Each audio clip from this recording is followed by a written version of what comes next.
بسم اللہ الرحمن الرحیم۔ تاریخ اسلامی اور سن ہجری کا آغاز۔ یوں تو ہم برس ہاں برس سے محرم الحرام کے بارے سنتے آ رہے ہیں کہ یہ اسلامی سال کا پہلا مہینہ ہے اور اس مہینے کی بڑی فضیلت احادیث مبارکہ میں بڑی آئی ہے۔ نیز اسی ماہ کی 10ویں تاریخ کو نواسہ رسول جگر گوشہ بطول سیدنا حضرت حسین رضی اللہ تعالی عنہ کی شہادت ہوئی۔ لیکن کیا ہم نے کبھی اس بات پر غور کیا ہے کہ اسلامی سال کا آغاز کیسے ہوا؟ اس کی تاریخ کیا ہے؟ حضرت امیر المومنین فاروق اعظم سیدنا عمر بن خطاب رضی اللہ تعالی عنہ کے زمانہ خلافت میں اسلام دنیا کے اکثر و بیشتر حصوں میں پہنچ گیا تھا۔ دنیا کے 3 حصوں پر حضرت عمر رضی اللہ تعالی عنہ کی اسلامی حکومت کا جھنڈا لہرا رہا تھا۔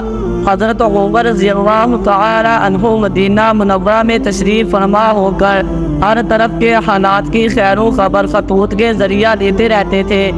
ایک مرتبہ حضرت عمر رضی اللہ تعالی عنہ نے حضرت ابو موسیٰ اشعری رضی اللہ تعالی عنہ کو خط لکھا۔ حضرت ابو موسیٰ اشعری رضی اللہ تعالی عنہ نے جوابی خط میں تحریر فرمایا کہ امیر المؤمنین، آپ کے خطوط و فرامین ہمارے پاس پہنچتے ہیں لیکن اس پر کوئی تاریخ نہیں ہوتی۔ امیر المؤمنین حضرت عمر رضی اللہ تعالی عنہ کو اس وقت شدید احساس ہوا کہ اسلام ایک عالمگیر مذہب و ملت ہے، اس کی ایک مستقل تاریخ و سن کا ہونا ضروری ہے۔ اسی کے پیش نظر مدینہ اور قرب و جوان کے علاقہ میں اعلان فرما دیا کہ امیر المومنین حضرات صحابہ کرام رضی اللہ تعالی عنہ سے مشورہ لینا چاہتے ہیں۔ تمام صحابہ کرام رضی اللہ تعالی عنہ 30 جمادی الثانی 17 ہجری بروز جمعرات مسجد نبوی میں جمع ہو گئے۔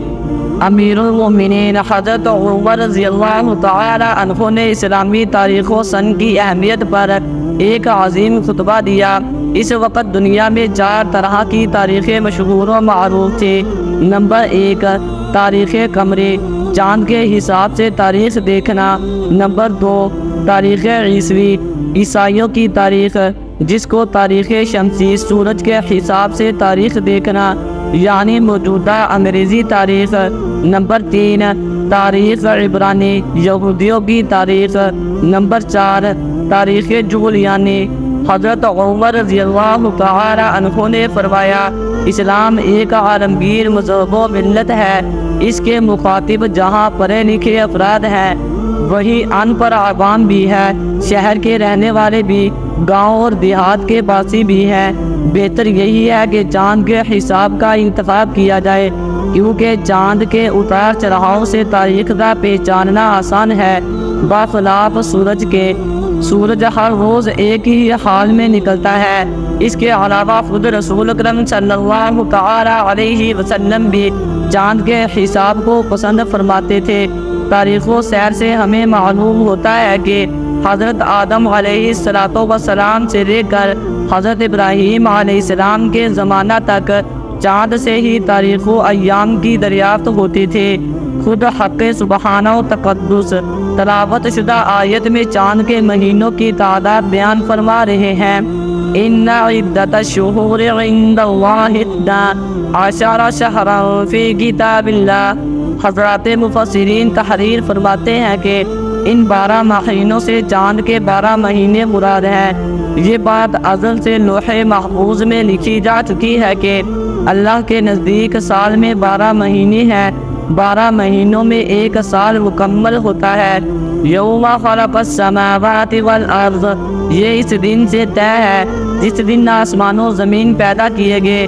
اس کے بعد امیر المؤمنین حضرت عمر رضی اللہ تعالی عنہ نے فرمایا کہ اسلامی سال چاند کے حساب سے ہوگا۔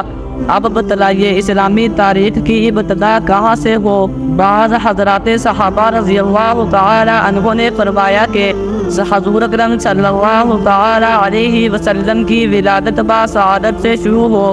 حضرت عمر رضی اللہ تعالی عنہ نے فرمایا اس میں عیسائیوں کے ساتھ تشبہ ہے کہ ان کے تاریخ کی ابتدا حضرت عیسیٰ مسیح کی پیدائش سے شروع ہوتی ہے، بعض صحابہ رضی اللہ تعالی عنہ نے فرمایا کہ جب آپ علیہ السلام کو نبوت ملے اس دن سے تاریخ اسلامی کی ابتدا ہو۔ امیر المؤمنین نے فرمایا کہ نبوت کا ابتدائی زمانہ اسلام و مسلمانوں پر ظلم و ناانصافی کا زمانہ ہے۔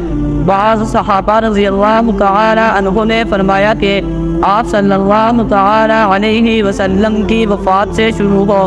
حضرت عمر رضی اللہ تعالی عنہ نے اس رائے کو بھی رد فرما دیا اور فرمایا آپ صلی اللہ تعالی علیہ وسلم کی وفات حضرت آیات قوت مسلمہ کے لیے حادثہ کبریٰ اور نقصان عظیم ہے، اس سے تاریخ اسلامی کی ابتدا مناسب نہیں۔ پھر امیر المؤمنین حضرت عمر رضی اللہ تعالی عنہ نے خود فرمایا تاریخ اسلامی کی ابتدا ہجرت سے شروع ہو، اس لیے کہ ہجرت ہی سے حق و باطل کے درمیان فرق و امتیاز قائم ہوا۔ شعائر اسلام یعنی جمعہ اور عیدین کی نمازیں اعلان ادا کی گئی، ہجرت ہی سے اسلام کی فتوحات ملے۔ اب پھر سوال ہوا کہ اسلامی تاریخ کی ابتدا کس مہینے سے ہو؟ بعض نے کہا کہ رمضان سے اسلامی سال شروع ہو۔ خلیفہ راشد داماد رسول حضرت عثمان غنی رضی اللہ تعالی عنہ نے فرمایا جس مہینہ حضور نے ہجرت فرمائی اسی مہینہ سے اسلامی سال شروع ہو۔ حضور کرم صلی اللہ تعالی علیہ وسلم نے ربیع الاول کے مہینہ میں ہجرت فرمائی، لیکن ہجرت کا ارادہ ماہ محرم ہی سے فرما چکے تھے، اس لیے اسلامی تاریخ کے سال کی ابتدا محرم الحرام سے شروع ہو۔ حضرت عمر رضی اللہ تعالی عنہ نے فرمایا کہ محرم کو نبی کریم صلی اللہ تعالی علیہ وسلم نے شہر اللہ المحرم یعنی محرم اللہ کا مہینہ قرار دیا ہے۔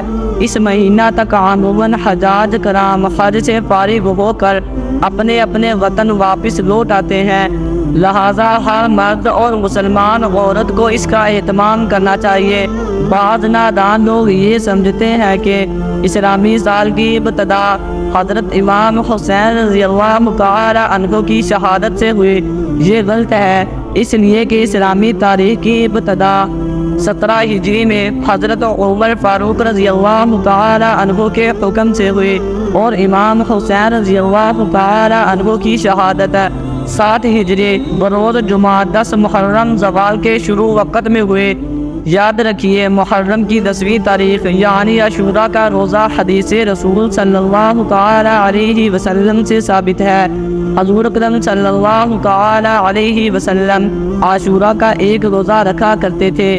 حضرات صحابہ رضی اللہ تعالی عنہ نے عرض کیا یا رسول اللہ صلی اللہ تعالی علیہ وسلم عاشوراء کے دن بھی ہم روزہ رکھتے ہیں، یہود بھی روزہ رکھتے ہیں، اس طرح ہماری اور ان کی مشابہت ہوتی ہے۔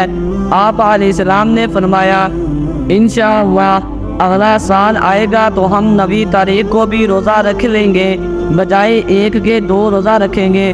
حضرت عبداللہ بن عباس فرماتے ہیں کہ اگلے سال کا محرم آنے سے پہلے ہی آپ صلی اللہ تعالی علیہ وسلم کی وفات ہو گئی۔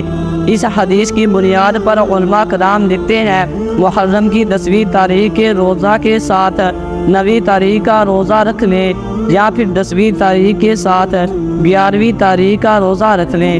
امید ہے کہ آپ کو ویڈیو اچھی لگی ہوگی۔ ویڈیو اچھی لگی ہے تو ویڈیو کو لائک ضرور کر دیں اور چینل کو بھی سبسکرائب کر دیں تاکہ اس طرح کی انفارمیٹیو ویڈیوز آپ کے پاس بر وقت پہنچتی رہیں۔ شکریہ۔